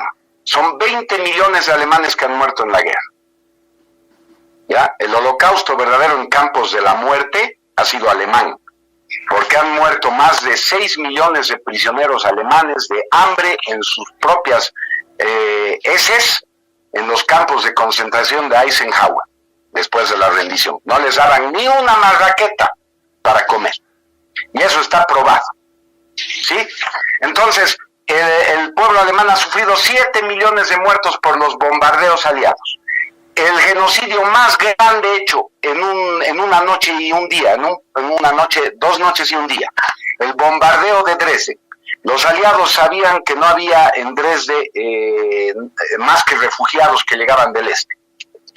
Y en febrero de 1945 ordenan el bombardeo de esta ciudad durante día y noche. 600,000 muertos. Más que las bombas atómicas de Hiroshima y Nagasaki. Niños, mujeres, ancianos, en su mayoría han muerto en Dresden quemados con fósforo. Con fósforo, Edwin. Esos no han salido en los crímenes de guerra. ¿Quiénes han sido los que han botado las bombas atómicas? Han sido ellos. A las ciudades católicas de Hiroshima y Nagasaki. Porque era una guerra contra la Iglesia Católica también, que por cierto ayudaba a los nazis. Ellos los ayudaron a evadirse. Este señor los llama cobardes, pero ¿qué desea atravesar un juicio de Nuremberg donde los judíos son juez y parte y lo van a declarar culpable y lo van a humillar? Y a golpes, inclusive aplastándole los testículos, le van a sacar declaraciones juradas de que usted ha sido un genocida. A eso no se iban a prestar pues los alemanes. Y muchos de los grandes líderes alemanes, no secuaces, porque entre los secuaces de Hitler está, como los llama este señor despectivamente, que no le llega ni a la horma del zapato a un Rudolf Hess, a un intelectual y a un soldado como Rudolf Hess. Ese señor que me ha precedido no le llega ni a la horma del zapato a un Rosenberg, a un Hermann Göring, a un Heinrich Himmler. No le llega ni a la horma del zapato, han sido grandes estadistas. ¿Ya? Rudolf Hess era egipcio. Ahí vean el racismo y supremacismo de los alemanes. Rudolf Hess era egipcio. Rosenberg era ruso.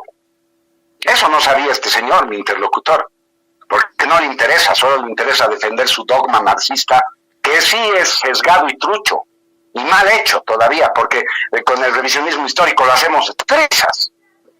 Entonces, Edwin, estos señores, Rudolf Hess ha ido a Inglaterra a pedirle la paz, querían hacer la paz con Inglaterra porque no querían guerra con Inglaterra. Hitler le hizo 20 propuestas de paz a Inglaterra, porque no era la guerra contra ellos, pero eran asusados por el judaísmo internacional.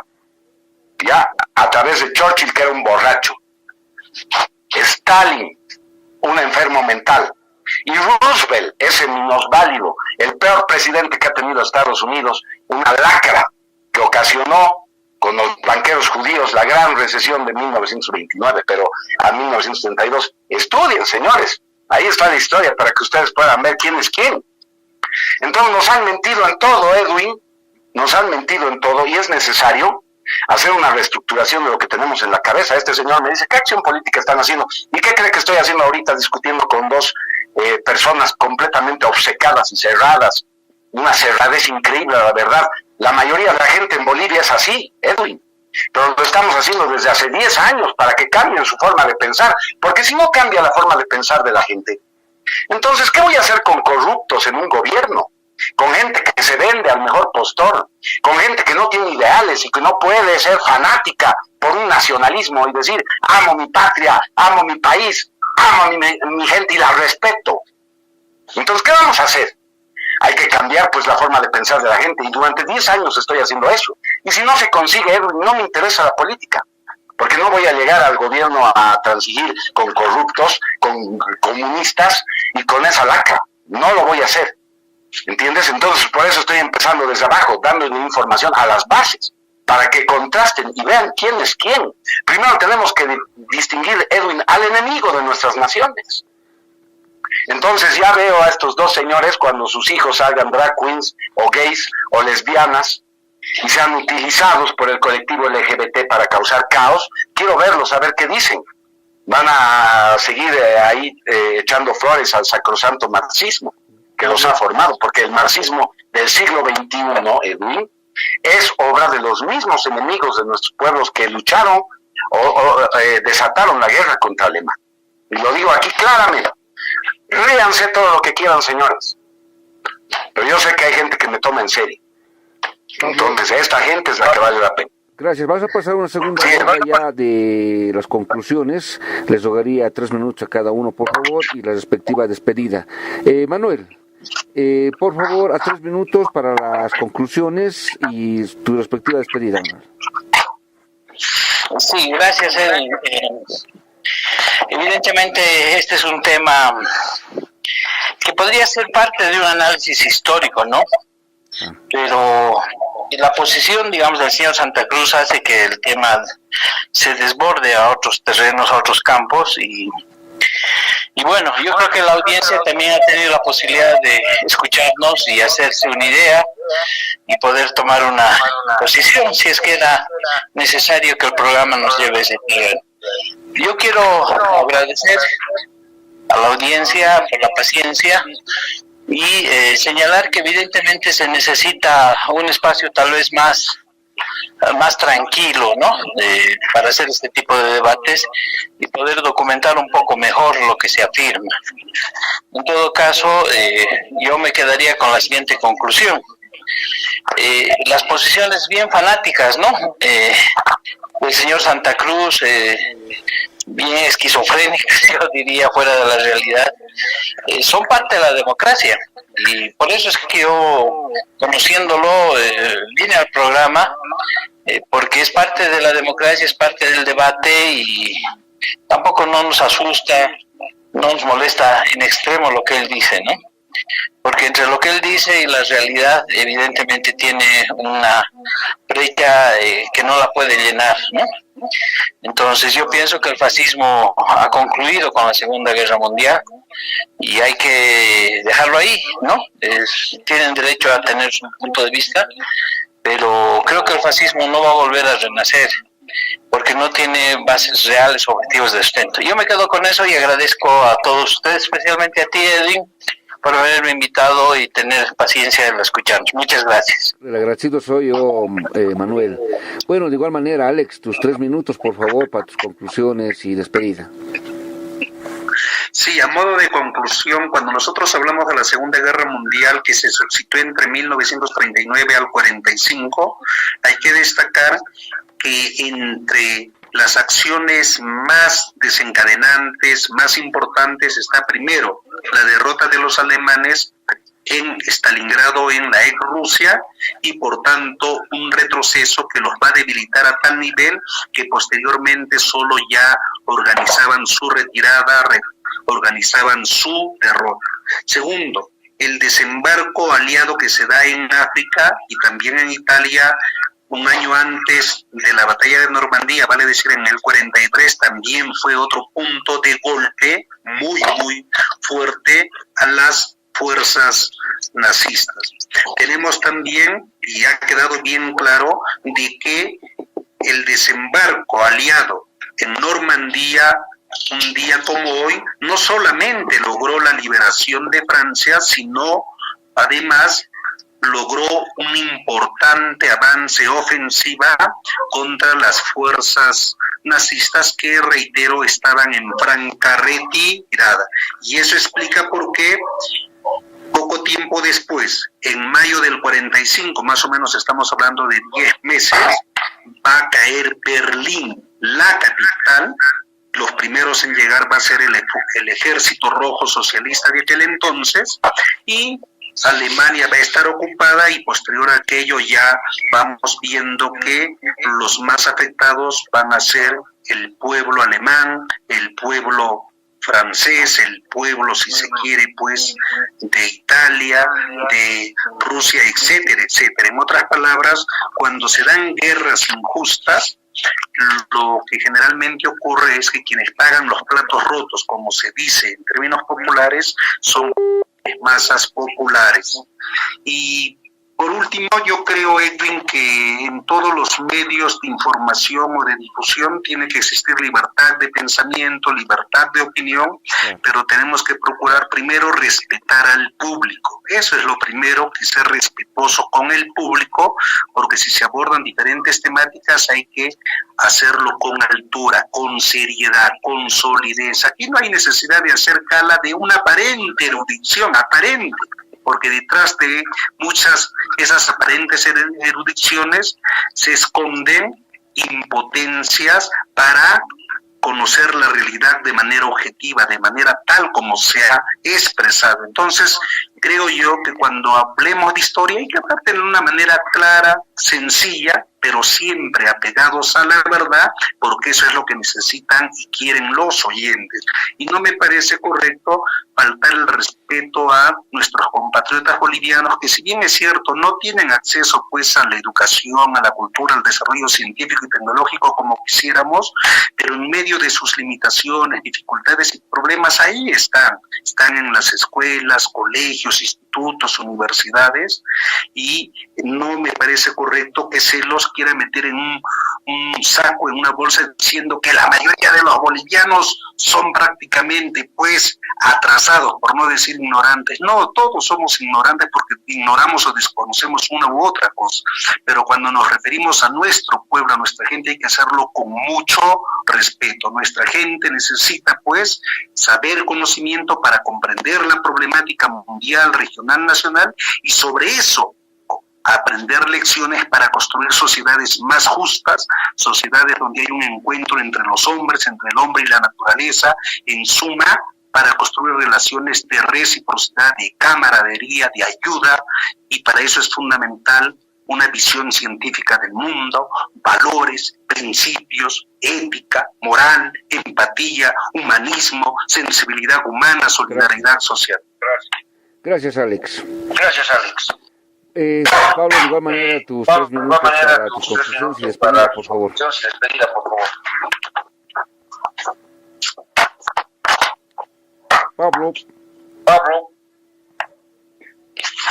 Pablo. Perdón, Edwin.